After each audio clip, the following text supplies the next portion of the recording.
blessed risings, good afternoon, or good evening. Depending on where in the world you are tapping in from, you got to keep in mind that Keep It P podcast is a global show. And today we will sing What is a Sleep Divorce? And can it help you feel more rested? We will be discussing that and more when we return from these very brief messages on this episode of B1 Health and Wellness. Music Tuesday.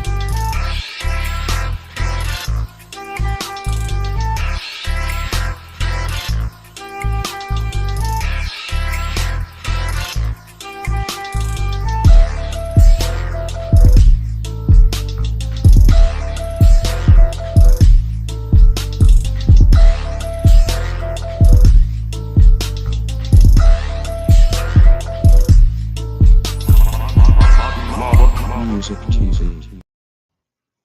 Welcome back.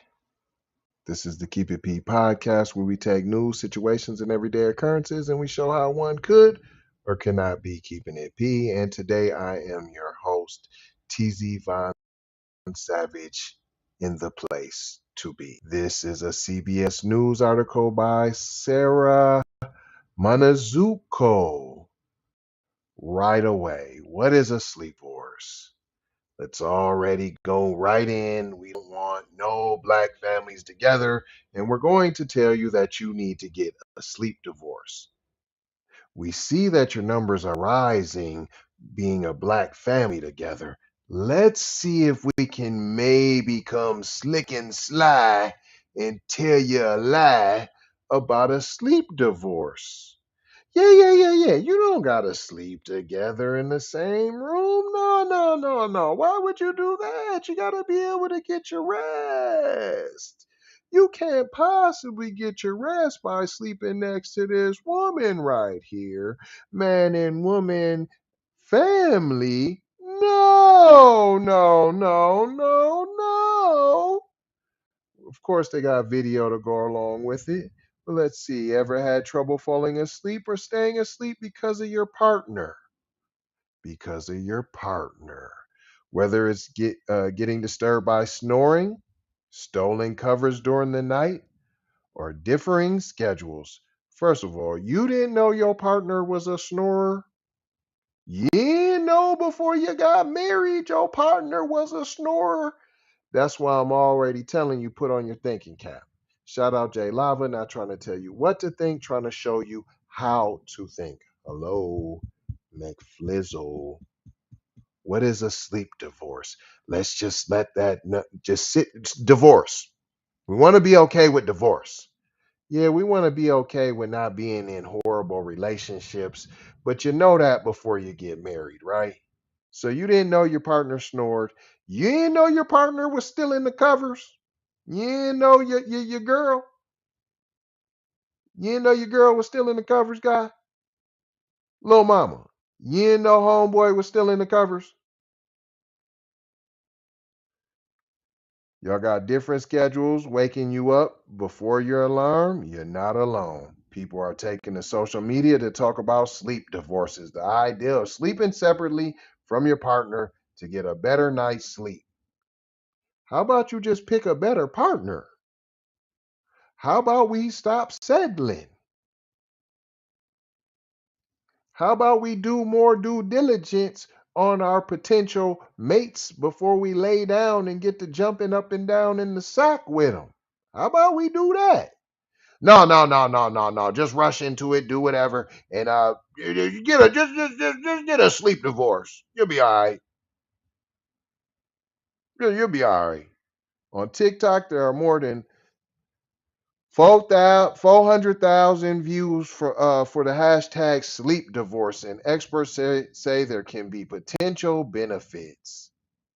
What experts? What experts is you talking to? You see how they just put in experts?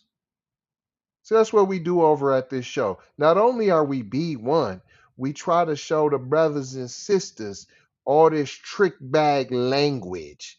That's why sometimes I do these off the cuff articles. What do you do that article for? That don't even got nothing to do with the black community. No, I'm showing you how to trick bag language. Experts. So that means this has to be true.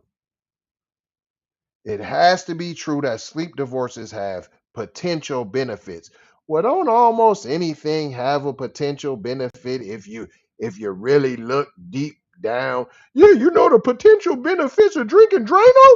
Yeah, they're not in there. You ain't know that there is potential benefits there now. If you just think you gotta twist it around, you gotta think and you gotta be in the right man. Now, if you're trying to kill yourself,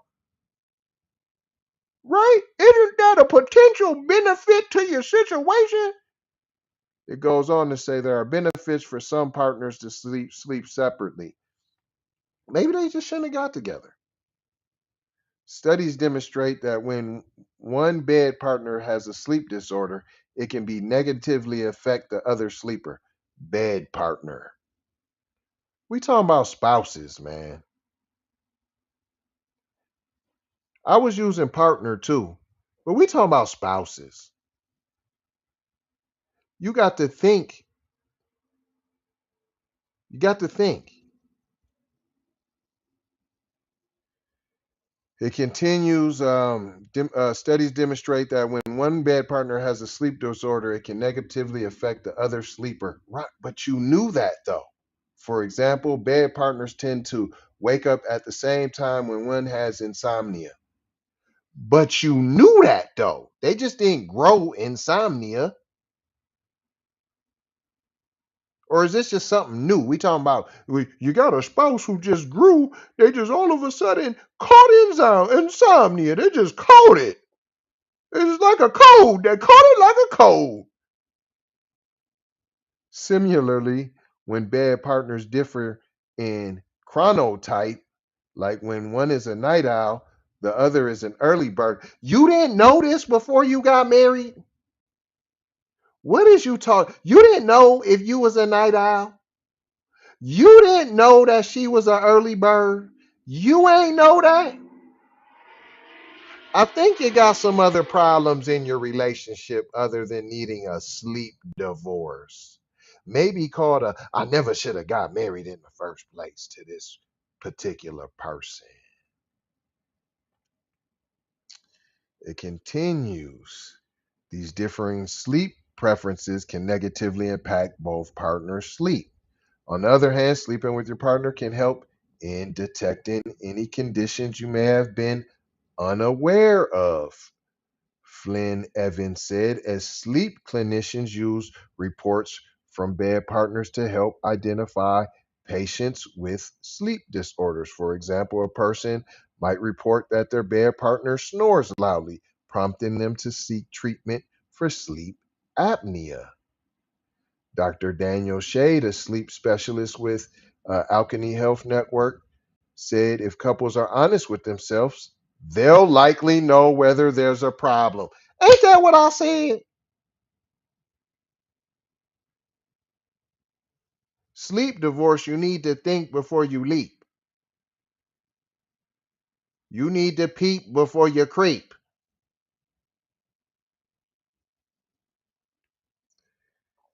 It continues. You're snoring and you're thrashing about. It disturbs your partner, or you're getting up at 4 a.m. to go to work, or you have to use the bathroom many times in a night, and that can get disruptive. So now, because I use the bathroom, we need a sleep divorce. We need to be apart. We need y'all not to be together. Of course, they not talking to the other people, but they could be talking to the Mayo clan to, hey, we need y'all to stick together instead of y'all getting these old funky divorces, P. We need y'all in it to win it. You know what I'm saying? We need y'all in it, P. Shout out everybody in the chat. Just showing some love. You know what I'm saying? Their numbers is down, so they trying to keep couples together whatever they can do on their side. No, we can't have y'all divorcing, man. The divorce rates are at an all-time high. Instead of going to get a get a sleep divorce. And I'm saying we don't need that in our community. We don't need no sleep divorces. We need some thinking before you're creeping, some thinking before you're leaping, some peeping before you're creeping. It continues different sleep temperatures. If you like lights, you like the TV on, all stuff that should be talked about before you get married. But if there are no sleep problems, by all means, sleep in the same bed. It's way better. No, they said that. We relax, we release oxytocin and some other chemicals that are called the cuddling hormones and things that give us a good feeling and bring us closer to that person we're imprinting upon that we are with. Right, right. So stay together. Right, right. That's why you can't be listening to this all everything you hear. Everything you see on TikTok don't apply to you black people. Every old new study, every old new trend.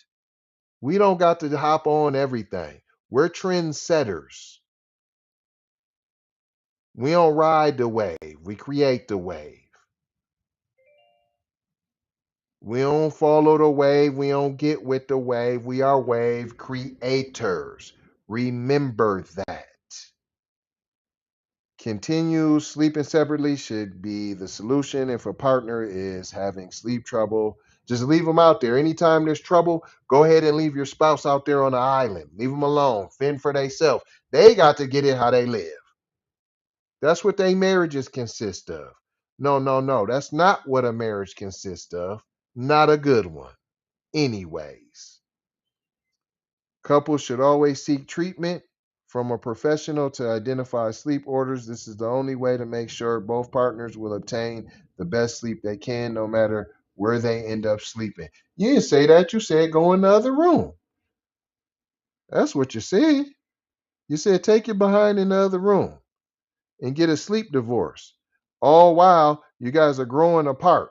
That's what it said. It said you need the cuddle hormone so that you should really be sleeping. See how they all over the place? It's all wishy-washy.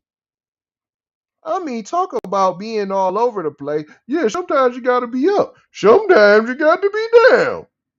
But then sometimes you got to be up again. But did you know it's good to be down too sometimes? Fair use. We're going to end it right here because I ain't got nothing else. And I ain't going to hold you. I'm just going to mold you, fold you, and scold you about being off cold. This was a B1 Health and Wellness. I already told you what we learned here, boys and girls. I'm going to let them go ahead and close you out and tell you about the importance of sleep. Now, see, this is why to point out the inconsistencies, the hypocrisies, and these 1, 2, 3s and ABCs about getting some sleep. Continuing series, Living Well.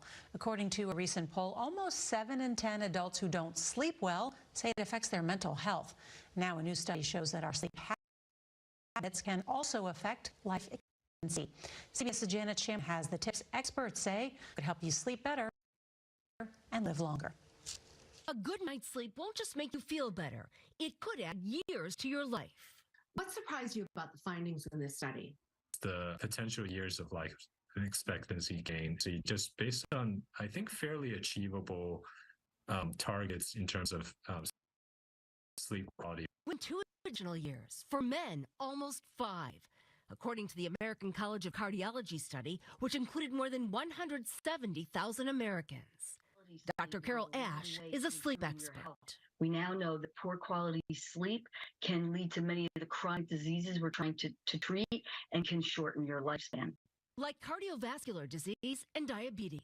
The study qualified a good night's sleep as 7 to 8 hours a night, not using sleep medication, feeling well rested at least 5 days a week, and no trouble falling or staying asleep most nights. What are good sleep habits? Your body needs time to wind down at night. You want to make sure that your environment is calm, quiet, and dark and cool. Also, aim for regular bedtime and avoid alcohol and caffeine before sleep. Stay away from screens like your phone or television, and don't discount a midday nap. Speaking of naps, what's a coffee nap?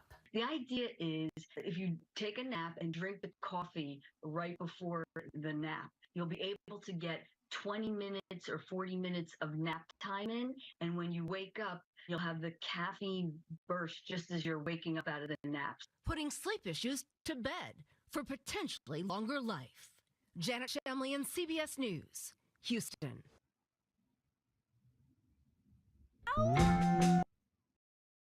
Boom. You seen what you seen. You heard what you heard. I ain't gonna hold you. I already told you. Gonna leave you with 4 words like we always do around this time. Little love, peace, blessings, and Maloha gotta go high for show high. You already know how. AIT, why y'all got me looking like Ghost Dad? Come on, y'all. Come on, go ahead and fix your brother up. Come on, before we go, at least let him see me looking right. But if not, boo, boogie, woogie, woogie, woogie. Nah, I'm messing with y'all. Big brother, light bright, supreme, almighty. Signing out. Music Tuesday.